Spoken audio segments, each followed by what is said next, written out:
Gracias por estar con nosotros, gracias por su preferencia con Impulsando la Mañana. Tenemos mucho más y como cada lunes estamos conociendo la ley. Por supuesto, estamos ya con el doctor Wenceslao Chávez. Gracias por estar con nosotros, doctor, justamente consultor en gestión legal, marketing jurídico y coaching organizacional. Bienvenido.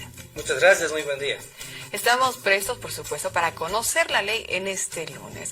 Hemos hablado bastante ya en nuestro sector de las empresas, de cómo se puede realizar, cómo se puede hacer justamente una empresa en nuestro país, los marcos legales, qué es lo que podemos hacer.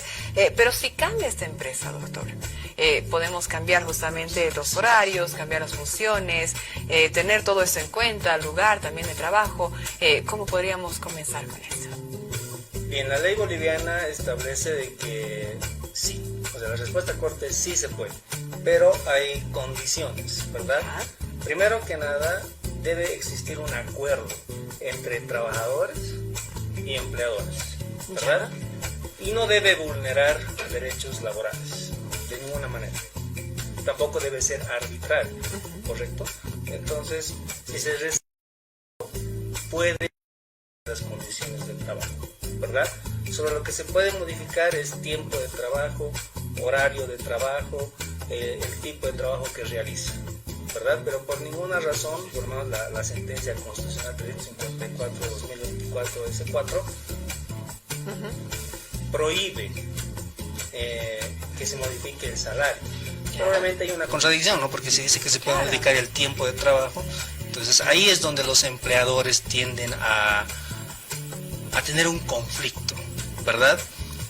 Por eso lo principal entre las modificaciones de los regímenes de trabajo es el acuerdo escrito entre trabajadores, que pese a que de por sí y en sí mismo esto genera un conflicto, es la matriz para poder realizar esos cambios justificados del empleador en base a su giro comercial o a la actividad que realiza. Estos cambios, doctor, se los realiza en tiempos normalmente de crisis, digamos, ¿no?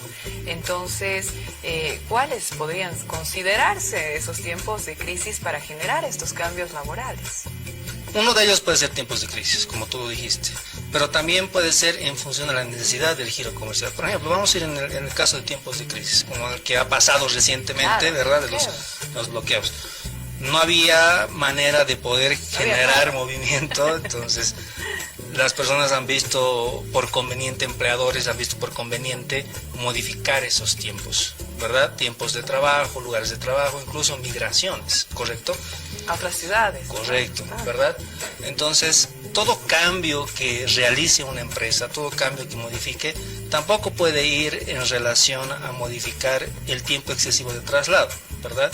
Si un empleador, un trabajador mejor dicho, tardaba 10 minutos en llegar a su fuente de trabajo y le van a cambiar a una sucursal que está, no sé, en carretera Viacha y va a tardar 1 hora, correcto, no debería ser lo correcto, ¿verdad? En el caso de empresas que han migrado, prácticamente lo que han hecho es desvinculaciones laborales, o en su defecto, personal esencial, trasladarlo y cubrirles el gasto de traslado, o todo lo que conlleva personal esencial al lugar de trabajo, ¿verdad? Entonces, debe respetarse ese tipo de situaciones. Entonces, sí hay algunos límites legales, digamos, en estos casos. Por ¿Cuáles supuesto serían esos límites? El principal límite, bueno, hay varios, ¿verdad? Primero es que no tiene que ser arbitrario, ¿correcto? Tiene que ser pactado. Y de eso por sí mismo genera un conflicto, ¿verdad? Pero debe ser pactado. Otra limitante, no sería limitante, es una restricción, digamos, que tiene el empleador al momento de modificar condiciones de trabajo, es que debe respetar el núcleo familiar, por ejemplo. No debe cambiar al trabajador excesivo tiempo de que se aleje de su familia, por ejemplo, ¿verdad? O que lo despache y esté solamente 2 días al mes en su casa de descanso y después todo el tiempo fuera, ¿verdad? Debe respetarse condiciones de trabajo, no debe vulnerarse, por ejemplo, derechos laborales, vacaciones, aguinaldos, horas de descanso, ¿verdad? Por ejemplo, yo puedo decir, en estas horas, entre 2 de la tarde y 3 de la tarde, hay muchos clientes, pues es hora de descanso, vas a nomás tener que trabajar, ¿verdad? No se puede hacer eso. ¿correcto? Hay esas restricciones que debe el empleador tomar en cuenta para no vulnerar derechos laborales y no ocasionar procesos a raíz de esas modificaciones. Esos procesos, doctor, que pueden ser ocasionados, digamos, por vulnerar los derechos laborales, ¿cómo se manejarían? ¿Cuáles serían y cuáles serían las consecuencias de esos procesos? Al momento de que se vulnera un derecho, porque cuando un empleador modifica condiciones de trabajo, debe justificar esas modificaciones, o sea, debe tener un sustento, una algo documentación correcto, debe no solamente razonablemente, sino técnicamente, ¿verdad? Uno de ellos, como decías, podía haber sido por fuerza mayor, en el caso de los conflictos, o por operaciones de trabajo, por naturaleza del servicio, en el caso de pandemia, por ejemplo, por ciertas horas de restricciones que había de trabajo, etcétera. O sea, debe haber una justificación técnica. Y al momento en el que se vulneran estos principios, el trabajador activa un procedimiento especial que se llama restitución de derechos laborales.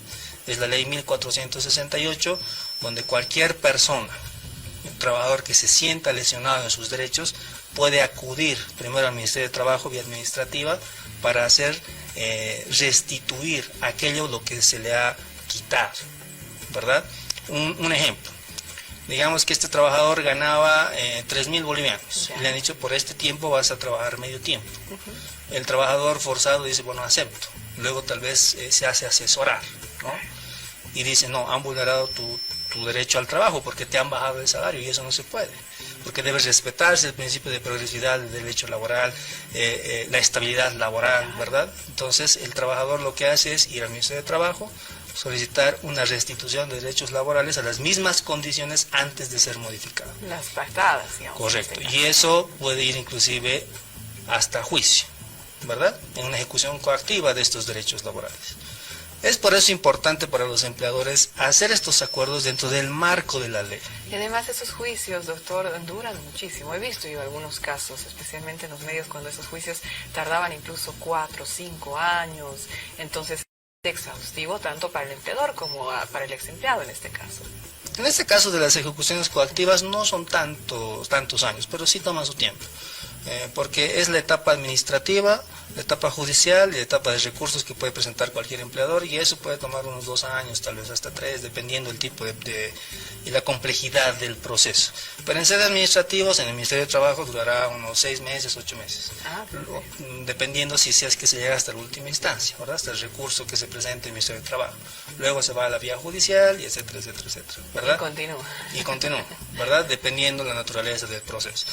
Pero aquí la moraleja principal de las modificaciones de los regímenes de trabajo, horarios, tiempos, modalidad de trabajo, tipo de trabajo, es el pacto, ¿verdad? Que debe haber un consenso entre empleador y trabajador, y también debe existir una razón fundamentada técnicamente.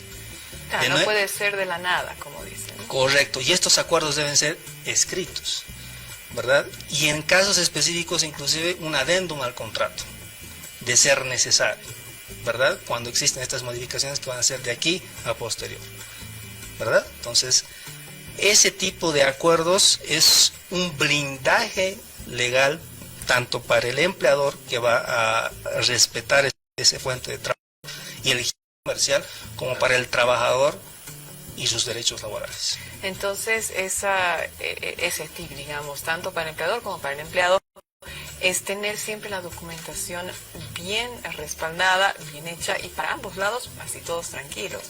Correcto, porque existen casos, por ejemplo, en el que no existen fundamentaciones técnicas, se incurre en lo que se llama acoso laboral, ¿verdad?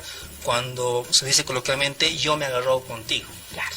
¿Por qué? Porque no me caes, porque hemos tenido un choque, yo soy tu jefe, tú eres mi empleado. Entonces, ¿qué hago? ¿No sabes qué? Te vas a quedar hasta tal hora. ¿Sabes qué? No vas a descansar. ¿Sabes qué? Te voy a bajar tu sueldo, ¿verdad? Y eso es arbitrario, no hay una fundamentación técnica. Entonces, ese tipo de relaciones personales, de relaciones de trabajo, lo que ocasiona son conflictos legales. Por eso también una cura principal para esto es la cultura organizacional dentro de la empresa, ¿correcto? Porque hay culturas organizacionales lamentablemente muy invadidas por sectores sindicales, donde lo que buscan es exprimir al empleador, Claro. ¿verdad? Y hay sectores empresariales donde lo que buscan es oprimir al trabajador, he visto de ambos, ¿verdad? Y lo salomónico aquí es el equilibrio, porque tanto empleadores como trabajadores funcionan como una rueda, y el uno y el otro, sin el otro, no existe, Claro. ¿correcto? Y para ese equilibrio son los acuerdos, y la cultura organizacional va a ser determinante para eso. Ya, doctor, bueno, ahí lo tienen, entonces sí es posible modificar justamente los horarios, las funciones, pero todo con uno, respeto, dos, también con ese pacto y la documentación pertinente para que así ninguno tenga problemas más adelante. Doctor, Correcto. ¿Dónde lo encontramos, por favor, para tener más información, despejar más dudas y también el asesoramiento correspondiente? Pues por supuesto, mi número de contacto es 787-93247, me pueden encontrar en Facebook, en LinkedIn, en TikTok, en cualquiera de esas redes, pues disponible para agendar una cita, ya sea virtual o presencial, y dispuesto para servir y prevenir este tipo de situaciones y contingencias legales. Doctor, muchísimas gracias. Lo esperamos igual el siguiente lunes para seguir conociendo la ley. Por supuesto, y vamos a seguir. Perfecto. Nuestro sector ya lo sabe para que usted tenga claro cómo actúa la ley en nuestro país, especialmente en temas de importancia para nosotros. Nosotros continuamos con más. Esto es Impulsando la Mañana y tenemos, por supuesto, consejazos importantes para usted.